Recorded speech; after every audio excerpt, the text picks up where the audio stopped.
Welcome to my YouTube channel Ramesh online. AP పెన్షనర్లకు ముఖ్య గమనిక. ఎన్నో సంవత్సరాలుగా పరిష్కారం కాని కొన్ని సమస్యలు పే స్లిప్లలో పరిష్కారం అవుతున్నాయి, గమనించగలరు అనే హెడ్లైన్తో ఉన్నటువంటి వీడియోనైతే మనం చూస్తున్నాం. చూసే ముందుగా ఫ్రెండ్స్ ఎవరైనా ఫస్ట్ టైం మన ఛానల్ని విజిట్ చేసినట్లయితే తప్పకుండా సబ్స్క్రైబ్ చేసుకోండి. ఇక విషయానికి వచ్చినట్లయితే ఎన్నో సంవత్సరాలుగా పరిష్కారం కాని కొన్ని సమస్యలకు ఇప్పుడు పే స్లిప్లలో పరిష్కారం అవుతున్నాయి.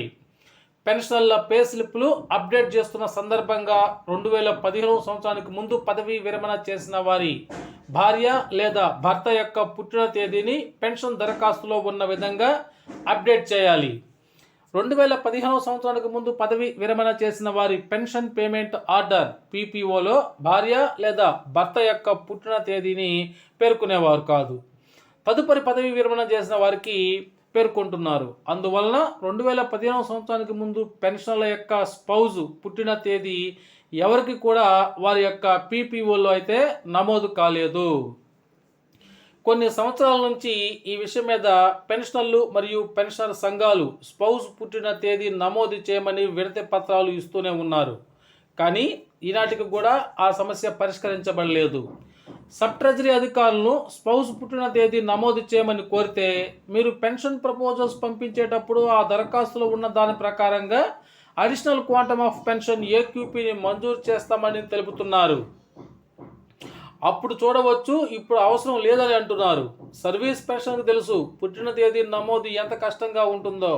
అందుకే ఆ పుట్టిన తేదీ నమోదు కొరకు ఆ సర్వీస్ పెన్షన్లు అయితే ఆరాటపడుతుంటారు. అందుకే అవసరమైనప్పుడల్లా సమావేశంలో ఈ విషయం మీద రాష్ట్ర స్థాయి నాయకులను అయితే అడుగుతూ ఉంటున్నారు. దీని గురించి అనేక రకాలుగా సమాచారం తెలుసుకుంటున్నారు.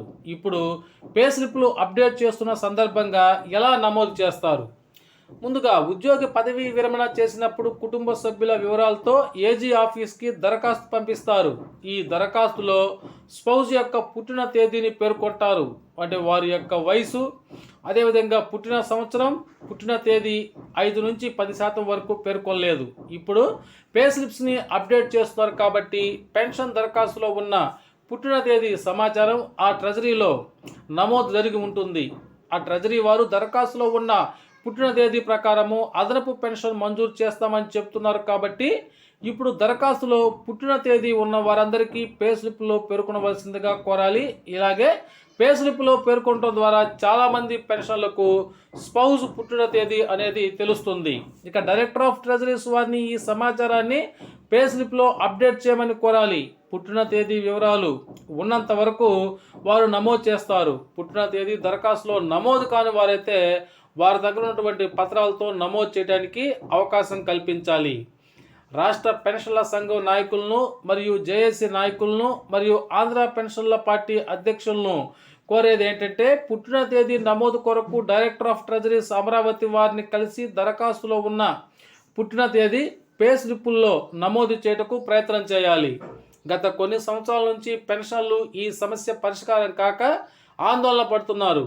ఈ సమస్య ఆర్థిక సమస్య కాదు కాబట్టి సంఘాలు ప్రయత్నం చేస్తే తప్పకుండా పరిష్కారం జరుగుతుంది. కేవలం వినతిపత్రం ఇచ్చి విడిచిపెడుతున్నారు. అలా కాకుండా ఫాలోఅప్ చేయాలి, అప్పుడే పరిష్కరించబడుతుంది. ఎందుకనో కానీ నాయకులు ఈ ప్రయత్నంలో విఫలమవుతున్నారు. ఇప్పటికైనా ప్రయత్నం చేసి వేలాది మంది పెన్షన్లకు మేలు చేయవలసిందిగా, ఆందోళనలు తగ్గించవలసిందిగా పెన్షన్లు అయితే కోరుతున్నారు. అయితే ఇక్కడ మనకు గమనికను చూస్తూ ఉన్నాం.